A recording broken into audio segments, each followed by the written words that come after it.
Buenas tardes amigos, bienvenidos de nuevo a una edición de En Alerta. Hoy vamos a conocer uno de los grupos que pertenecen a este cuerpo y es que ellos se encargan de atender a los inmigrantes. Como todas las tardes me acompaña Bernardo Moltó, responsable de comunicación de la Guardia Civil en Málaga. Buenas tardes, Bernardo. Buenas tardes, ¿cómo estás, Rosana? Pues yo decía que este grupo se encarga de atender a los inmigrantes. Háblanos y dinos quién nos acompaña y qué grupo es. Bueno, está con nosotros un compañero Pepe López, que es uno de los 4 componentes del EDATI de la Comandancia de Málaga, y yo creo que es mejor que él mismo se presente y nos cuente qué es lo que hacen y qué es lo que intentan hacer. José López, Guardia Civil. Buenas tardes. Buenas tardes. Este grupo está ubicado en la provincia de Málaga, en Mijas. Actualmente estamos en Mijas, sí. ¿Cuándo se forma el EDATI? El EDATI a nivel nacional se forma en el año 2000.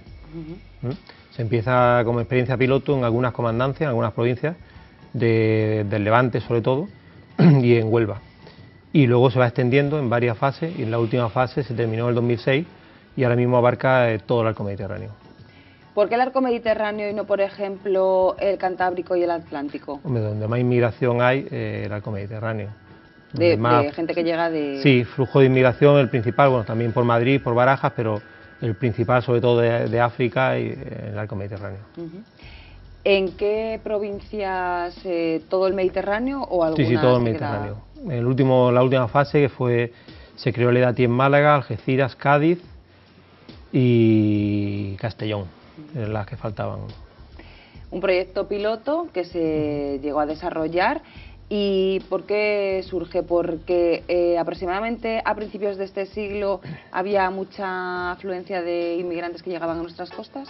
Sí, el problema de inmigración en España, el fenómeno de la inmigración en España viene de hace unos cuantos años, empezó en los años 90 o así, que dejamos de ser un país de inmigración, nos convertimos en un país de inmigración y claro, aquí hay un choque, en otros países ha sido más gradual, pero en España ha sido un choque bastante fuerte. Y ese colectivo de inmigrantes, sobre todo en situación irregular, claro, están desprotegidos y están sin saber dónde acudir. La Guardia Civil crea esta experiencia piloto para abrirle una puerta a ellos también, que puedan acercarse, puedan exponer sus problemas y tener una tutela por parte del Estado. ¿De qué países suelen ser los inmigrantes que llegan a nuestras costas? Hombre, depende de la zona. En esta provincia, sobre todo, donde más tenemos son de países del África subsahariana, tenemos muchos marroquíes y tenemos muchos sudamericanos, sobre todo Bolivia, Paraguay y Argentina. Bueno, es que yo, claro, esto es una hipótesis mía. ¿Se piensa que como ahora están, o puede llegar a suceder que como están más controladas las costas mediterráneas, empiecen a entrar inmigrantes por otras costas de España? Bueno, eso se encarga más bien el CIBE, nosotros tenemos otras misiones. Pero el tema de la inmigración por costa, que no es la principal inmigración entra por la frontera terrestre y por Barajas, por los aeropuertos. Pero aunque el tráfico por mar, pateras y tal, ha bajado mucho, podría ser lo que tú dices, pero no es muy normal, porque el trayecto en patera ya es bastante penoso, mueren mucho en el estrecho y es un drama bastante importante, y no es la principal vía de entrada, aunque sea muy llamativa, pero no es la principal vía de entrada de inmigración. Hablabas del CIBE, que es más tema de ellos. Vosotros supongo que estéis apoyados y apoyando a otras unidades, pues como es el CIBE, el Servicio Marítimo, porque sois pues los que estáis con este tema. No, realmente no es así, porque ellos realmente están para controlar esa entrada de inmigración. Nosotros no estamos para controlar la entrada de inmigración, sino para entender la inmigración que ya tenemos aquí. Para atenderla, esos mismos inmigrantes que están ya aquí irregulares, que llevan a lo mejor años, pues son muchas veces víctimas de delitos y a veces incluso por el mismo hecho de ser inmigrantes irregulares. Entonces simplemente para atender a ellos en todas sus demandas, para informarles también, para asesorarles, para integrarlos también, para explicarles nuestras leyes, nuestro sistema y todo esto. Una vez que llegan a nuestra frontera, ya han entrado en España, se dirigen hacia el EDATI. ¿Qué es lo que os suelen pedir, lo que os suelen preguntar? ¿En qué quieren tener ellos información? Bueno, no es tan fácil que se dirijan a nosotros, de hecho no nos conocen todavía mucho, a ellos les tira mucho para atrás el acercarse a un uniforme, es muy raro que se acerquen, tiene que ser situaciones ya, o que ya nos vayan conociendo por terceros, por ONGs que ya nos conocen y tal, o ya situaciones muy sangrantes y ya se deciden acercarse. Pero sus principales demandas, bueno, pueden ser muchas veces información de todos sus temas de arraigo, de regularización y demás, y sobre todo como víctimas de delitos también se nos acercan mucho. Bernardo, por ejemplo, a Laurín de la Torre detiene a un inmigrante irregular. Sí. ¿Lo destina a ellos o no, vamos a se ver. olvidan? El EDATI, la labor es más de, digamos, de regularizar o de ayudar a regularizar, a informar, de evitar que sufran como víctimas de delitos de abuso por parte de empleadores, que de tratar de luchar contra la inmigración irregular. Como ellos dicen, son los otros guardias civiles, hay guardias civiles que evitan... Los buenos, ¿no? Bueno, evidentemente para una persona que ha cruzado África de mala manera, ha cruzado el estrecho, le extraña mucho que haya guardias civiles para ayudarles a solventar su situación en España. Ellos se dedican más a la otra cara de la inmigración, no a la lucha o a evitar que entren, sino a ver qué hacemos con ellos una vez que están aquí, que a lo mejor llevan años en situación irregular, que no han regularizado su situación por desconocimiento. Hay casos de personas que están casadas con españoles y ni siquiera han pedido la documentación porque no saben que pueden pedir la documentación. Es a lo que ellos se dedican más que a la lucha contra la entrada de inmigración.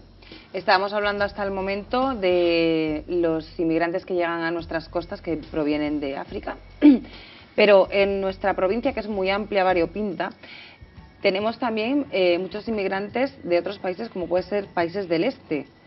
¿Qué diferencia hay, por ejemplo, entre un inmigrante que viene de África a un inmigrante que viene del este?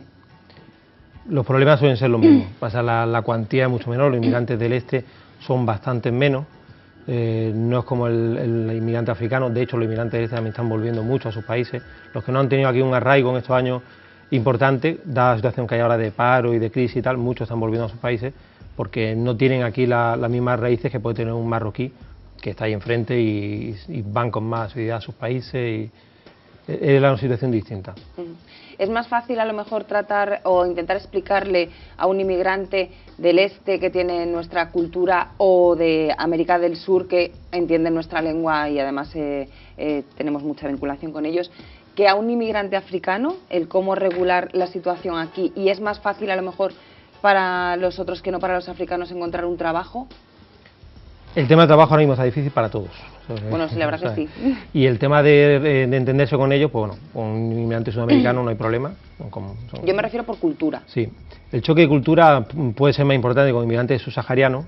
Lo que pasa es que también es verdad que ellos cuando llegan aquí se integran en su comunidad y se van conociendo también la realidad de aquí a través de terceros y se integran bastante bien, aprenden el idioma bastante pronto y se integran bien. Los inmigrantes del este también aprenden el idioma con bastante rapidez y no hay tanto choque cultural a lo mejor, aunque también lo hay. Pero sí, el choque más importante puede ser con inmigrantes subsaharianos. ¿Cómo suelen inmigrar? ¿En familias, en solitario, en grupos? Normalmente vienen en solitario. En el caso de Sudamérica, principalmente mujeres, y en el caso de Marruecos, principalmente hombres, pero vienen normalmente en solitario. Luego sí pueden intentar traerse a la familia, a los hijos, ya está, existe también el tema de arraigo familiar, pero principalmente vienen solos a intentar establecerse y a ver cómo les va. Una vez que llegan a hablar con vosotros, por ejemplo, en el caso de Sudamérica, que estás diciendo que suelen venir mujeres, yo sé que conozco además a varias que vienen a casas a limpiar, por ejemplo, con un contrato de trabajo de señora de la limpieza, y luego su ilusión es no volver a su país con dinero, sino traerse a su familia a España, que supone que está en mejores condiciones que el país de procedencia de ellas. Hay diferentes casos, cada inmigración es un proyecto distinto, cada familia tiene su proyecto. Muchas es verdad que quieren venir aquí a establecerse, por la situación bastante mejor que en sus países de origen, y quieren traerse a sus hijos, a su familia. Otras no, otras lo que quieren es ahorrar un dinero y volverse a su país, montar un negocio, hacer algo. También supongo que, por ejemplo, una familia que llega, inmigrantes irregulares hasta vosotros, con niños pequeños que no saben qué hacer, que eso también os toca a vosotros un poco la fibra, ¿no? Sí, nosotros la fibra no la tocan todos los días, todos los casos que escuchamos son casos sangrantes, son casos de explotación, casos bastante terribles.